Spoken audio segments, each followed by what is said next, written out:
Bryce, will you shut up for a minute? We gotta get you the fuck out of Dodge, man. We're going to Vegas tonight. What are you talking about, Vegas? Vegas, baby, Vegas. Hey everybody, welcome back. I have a confession to make. I told everybody in my last video that was going to be the last one, but I lied. And I figured I'd go a little bit and just do one more session, you know, not that it's rocket science. But let's say, for example, I'm going to start off at the lower level here, and that's going to be the 22 inside, followed up with just 2 wins or 4 rolls, and then I'm going to shut it down. If I lose within those 4 rolls to hit a 7, I'm going to increase it to 88 inside. If I lose at that level, there's enough in my bankroll with $300 from my previous 2 winning sessions of house money that I can regress back down to the lower level, which is a 22 inside, and play a little catch up. And you know, if you do catch up, fine. If you don't, you're still at house money. You still have your original bankroll, and you could just start all over again. Meanwhile, you've had your fun time paid for. So anyway, having said that, let me go ahead and set up the 22 inside. Now, I hear from a lot of people even... Oh, shit. Oh, well, in this situation, I have to do 44 because I can't clear it out and wait for the point. But I'm not worried about it. In this situation, I'm just going to go with 1 win. All right, close it down. That still brings me up to keep it legit. And anyway, they say, oh, God, you see all these rolls that are happening. Why the hell are you... Why don't you bet? I'm thinking, okay, knowing the average person can roll 7 times, that's my pattern. That's what I go with. You know, there's plenty of studies I'm sure casinos have done that I've gotten a hold of that simply come forth and say, hey, you know what? The average person can roll 7 times. And what do you run into when you're in Las Vegas? Average shooters. Fine. Going for 2. Loss. Increase to 88 inside. Or was I already at 88? I can't remember.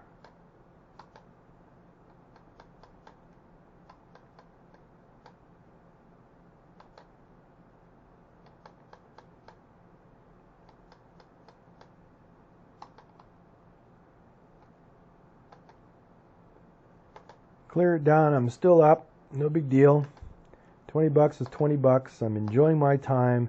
And people are thinking, why don't you keep betting? And I'm like, well, you know what? I don't want to get into that parlaying and all that other stuff. I respect people that do that, and I hope they're having a great time. But honestly, with me, my brain can't handle it. All right.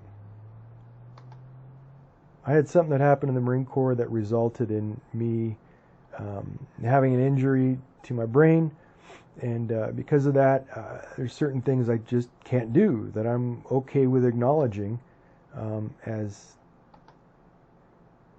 life is what it is. I'm just going to do 1 more, and I'm going to say 1 more, and I'm just going to roll it out. Is I can't handle too much stimulus. My brain kind of says, hey, I don't like you right now. And that's why at a craps table I enjoy the game. I love watching the game of craps.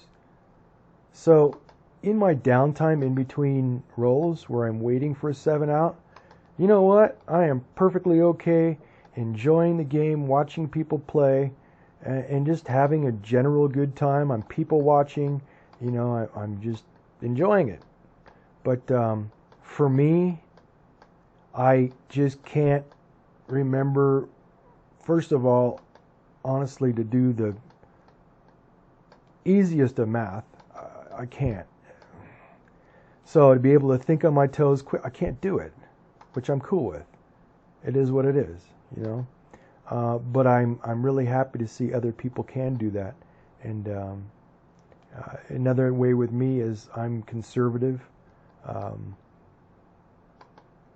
In the way I play, and acknowledging the basic math behind the fact that the average shooter, again, can roll 7 times shutting down before a 7 out. So had I have continued on and fought it for 2 more, I'm out. And honestly, again, people can play the way they choose, and I encourage them to be happy in doing so. But for me, it's hard for me sometimes to watch somebody that has, you know, start off with a $500 bankroll and they're pushing this and they're parlaying that, or they're doing this or that, playing the hard ways, and then, you know, within 20 minutes they're out of money, and you're like, or maybe even 40, and you're like, what?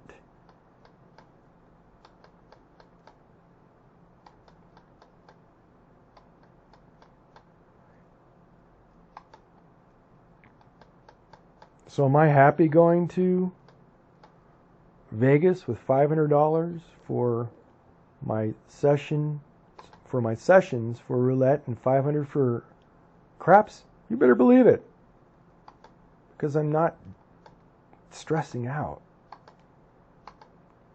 You know, I save for 2 months, I get my bankroll, and I'm gone, man. Just do my thing. And although I encourage people not to, although I don't drink when I gamble, sometimes I do. On a very rare occasion, if I happen to be hungover and I'm hanging or drinking with the guys and we pass by a table and I see a dice setter and I've been watching him and he's effective, I'm just thinking, man, I'm just got to jump in this game. I'm just going to play my low level and I'm going to call it good. That was 2 wins on the come out. I don't want to, it's been how many rolls? I'm going to clear it out. And I do that, you know, very rarely do I, and I can do it at this level because it's so simple with low stress. I can still jump in with $150 and have some fun.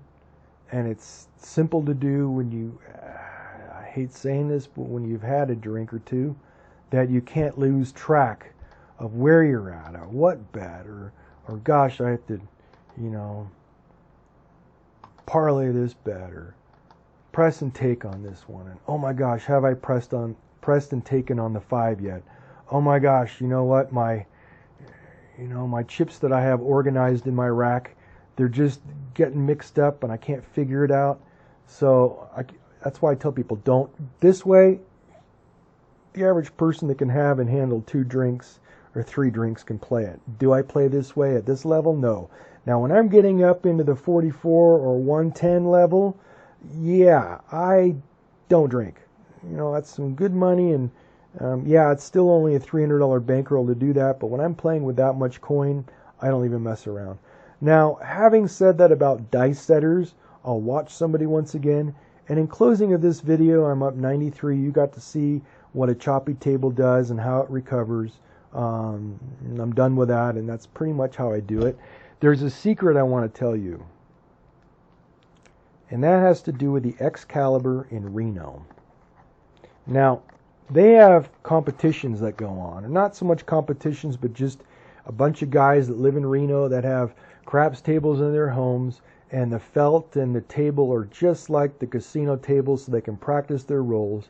And that's why I say a lot of dice setters might not be effective, and to watch them is because maybe at home they just have felt over a piece of particle board or something along those sorts, and it doesn't have the right padding. So these guys are sitting in there, and these guys can go for 30 rolls. I saw one guy push it for 35, and I'm like, what? This dude's a superhero. So as I'm hunting out for these players and shooters and watching them in regular casinos in Las Vegas, you could just go to the Excalibur in Reno, and I think they meet at 9, 10 a.m., and they're all shooting and gambling to see who can get the longest roll. Why? It's because they get their picture up on the board or on the wall. So you jump on these tables.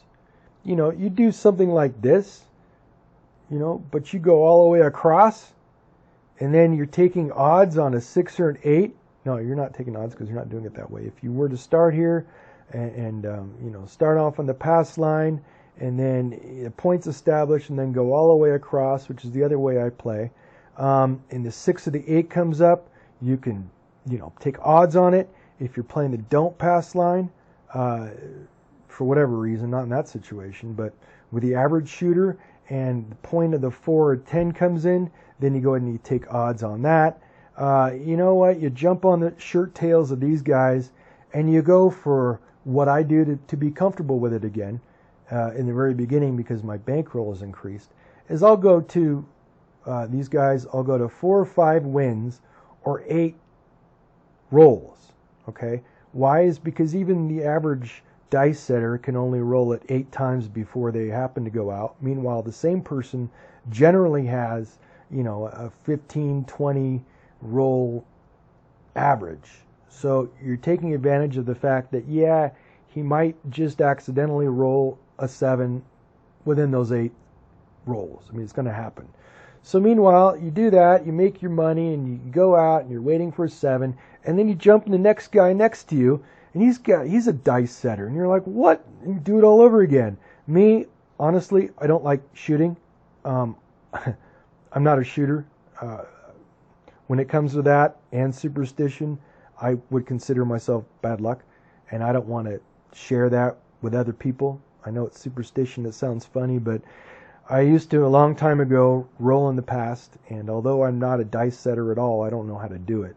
I don't want to let my rolls influence somebody else's loss, is what I'm getting to. So anyway, with that in a nutshell, keep in consideration thinking about doing this at the Excalibur.